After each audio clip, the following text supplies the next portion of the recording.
Baik, Assalamualaikum warahmatullahi wabarakatuh.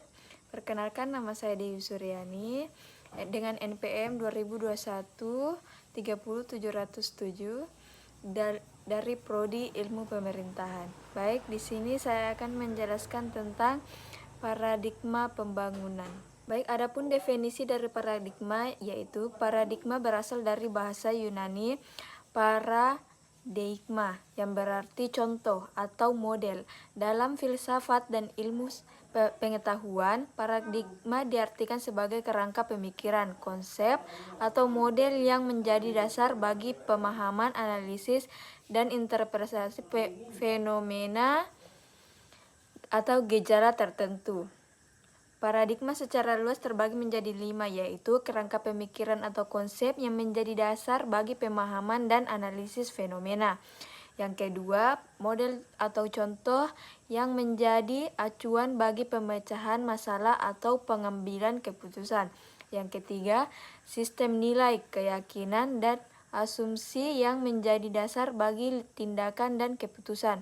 Yang keempat, cara berpikir atau pendekatan yang menjadi dominan dalam suatu bidang ilmu atau disiplin. Yang kelima, konsep atau teori yang menjadi dasar bagi pengembangan ilmu, pengetahuan, dan teknologi. Adapun jenis-jenis paradigma 5, yaitu 1. Paradigma ilmiah, 2. Paradigma filsafat, 3. Paradigma sosial, 4. Paradigma politik, 5. Paradigma ekonomi yang sudah tertera di atas. Paradigma juga dibagi menjadi 5 golongan, yaitu paradigma pembangunan tradisional, paradigma pembangunan alternatif, paradigma pembangunan berkelanjutan, paradigma pembangunan inklusif, dan paradigma pembangunan berbasis teknologi.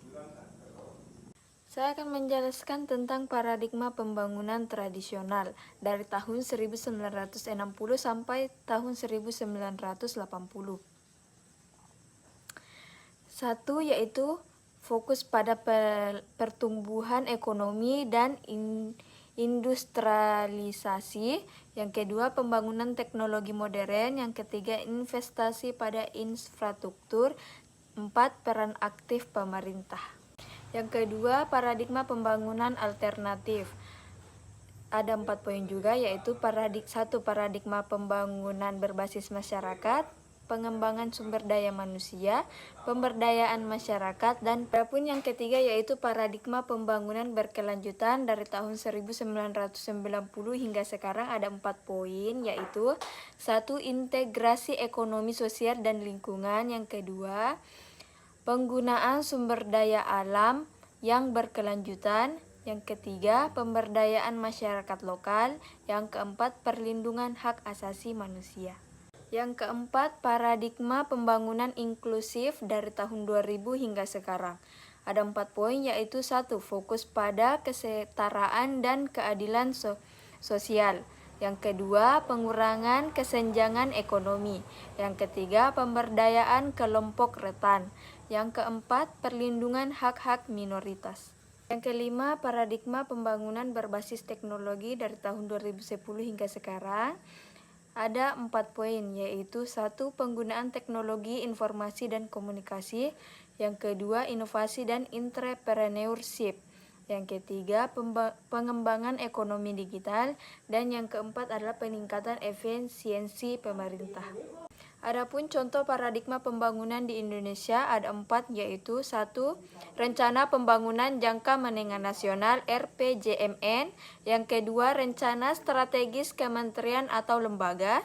Yang ketiga, Program Pembangunan Berkelanjutan (SDGs). Yang keempat, Gerakan Nasional 1000 Hari Pertama Kehidupan. Baik, terima kasih. Itulah tadi penjelasan saya tentang paradigma pembangunan. Kurang dan lebihnya mohon dimaafkan.